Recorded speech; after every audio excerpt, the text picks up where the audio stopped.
swore that the stars spilled out our names. The AC was broken, so we slept with the windows open.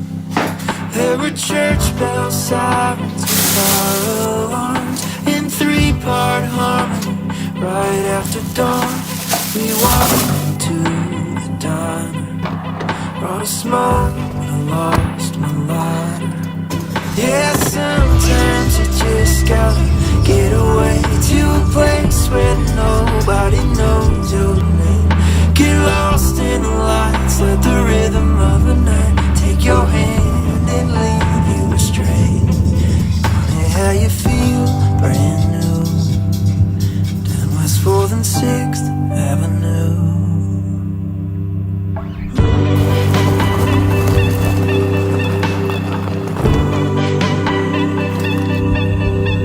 On the ride into Port Authority, got a taxi cab lecture on eternity. He said let go of the burdens and troubles you carry, 'cause this life is nothing but temporary. Alright, so I've been fortunate enough for working for myself, being a freelancer, being a contractor, and not be so tied down to any specific location at any single time and a 9-to-5 job, which I hate doing anyways. But you know what? That is kind of like most people's lives, and I've worked that life. You know, I've worked a 9-to-5. I've done all those shit that, you know, people go through, the stress and anxiety that work causes you, colleagues. And for me, I'm an introverted person, so I'm kind of like the type of person who'd like to stay inside or who like to be alone. I would rather study at a library than I would in a coffee shop, just because there's a lot more people and there's talking, and, you know, partially ADD myself.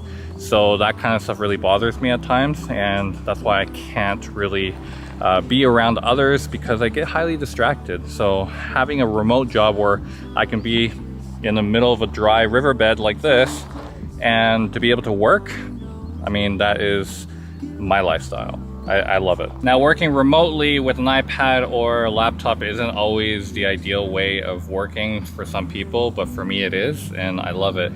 Now, it is a privilege for me to be able to work like this. I mean, the stuff that I get to experience, the places I get to go, are endless possibilities, as long as I'm making money and I can actually pay for the plane tickets and stuff. But otherwise, yeah, I mean, what more better way to, you know, to kind of be with nature, which I love. I love being in nature. I lived in Tokyo before. I don't like it. And now that I've kind of, you know, been with my parents for the past 3 months, I feel like I like the rural countryside of Japan. I like living out here. I do want to get a couple places out here.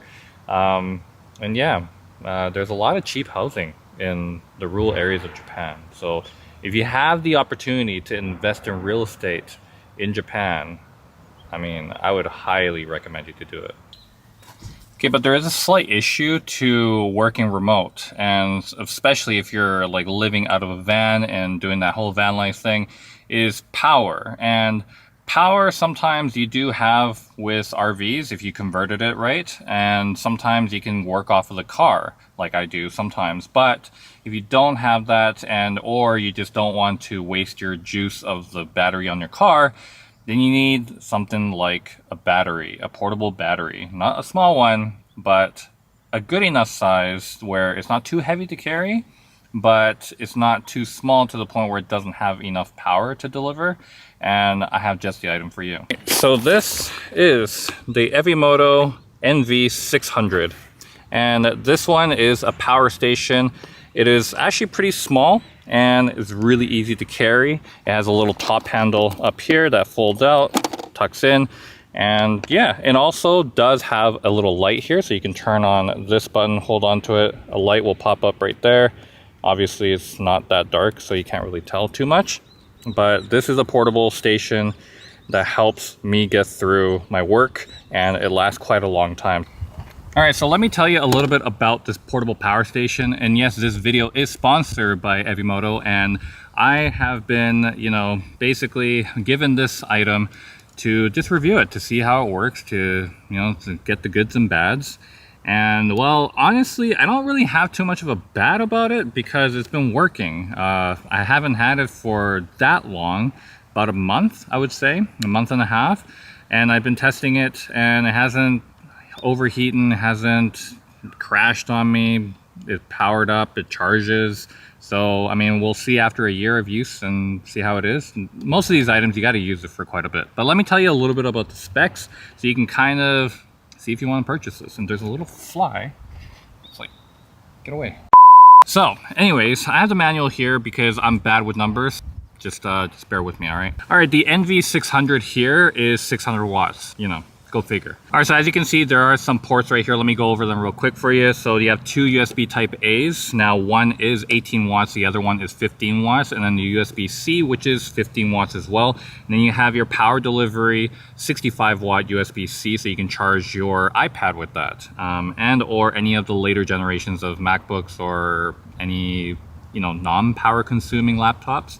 You can charge with that as well. You have a couple of DC outputs right here. So just in case you have any of those DC plugins, you can put it in there. And then moving on to the bottom here, you're gonna have your car cigarette port. So you can, I don't know, plug an air compressor in. You can do that, the portable ones at least. And then you have two AC, like household ACs. Right on the LCD, you're gonna have a display here which shows how much battery life it has. It also actually shows you how much wattage it is putting out depending on how many devices you have plugged in. And then you also have buttons which you can switch from your AC to DC. So depending on which one you want to use, you could just hold that button. You can actually have both of them on at the same time, or you can turn one off to consume power, or, you know, if you leave it on, then I don't think it actually does anything in terms of just power loss, but you want to maybe just focus all that power onto one, so you can just switch it on between DC and AC. Now you might be wondering, how heavy is this thing? Is this thing like easily carried by anyone? I would say yes, maybe kids will have a little bit of a difficulty, but I wouldn't recommend letting your kids handle this at all anyways. So don't let your kids handle it, that's it. But otherwise, this thing just weighs under 11 pounds or just under 5 kilos. So if you can lift 5 kilos, you're more than good to go with this. Now as for charge time, let's see what it says right here.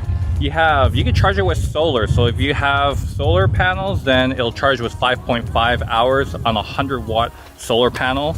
And you have AC adapter, which it comes with. There's a little charger that you can plug in. That takes 6.5 hours. And then you have 9 hours with the 60 watt wall charger for the USB-C. But if you plug in the DC and the 60 watt USB-C charger at the same time, it's gonna charge in 3.3 hours. So I would say that's pretty good. I mean, not bad. You can charge it while you're charging your Tesla. And for those of you who actually care, 140,000 for the milliamps on this battery. For capacity, so that's a lot. I mean, you can charge a lot of devices. But anyways, I want to thank Evimoto for sponsoring this video today, and well, hopefully I can put that battery to good use throughout the year, because I'm going to be traveling around Japan and hopefully showing you guys bits and pieces of Japan. But also I do want to show you guys a little bit more cinematic sequences in my videos, so hopefully I can do that for you. But otherwise, I mean, I don't know. I'm getting bit by bugs here. I'm like, I don't know what to do. I think I'm gonna pack up and go.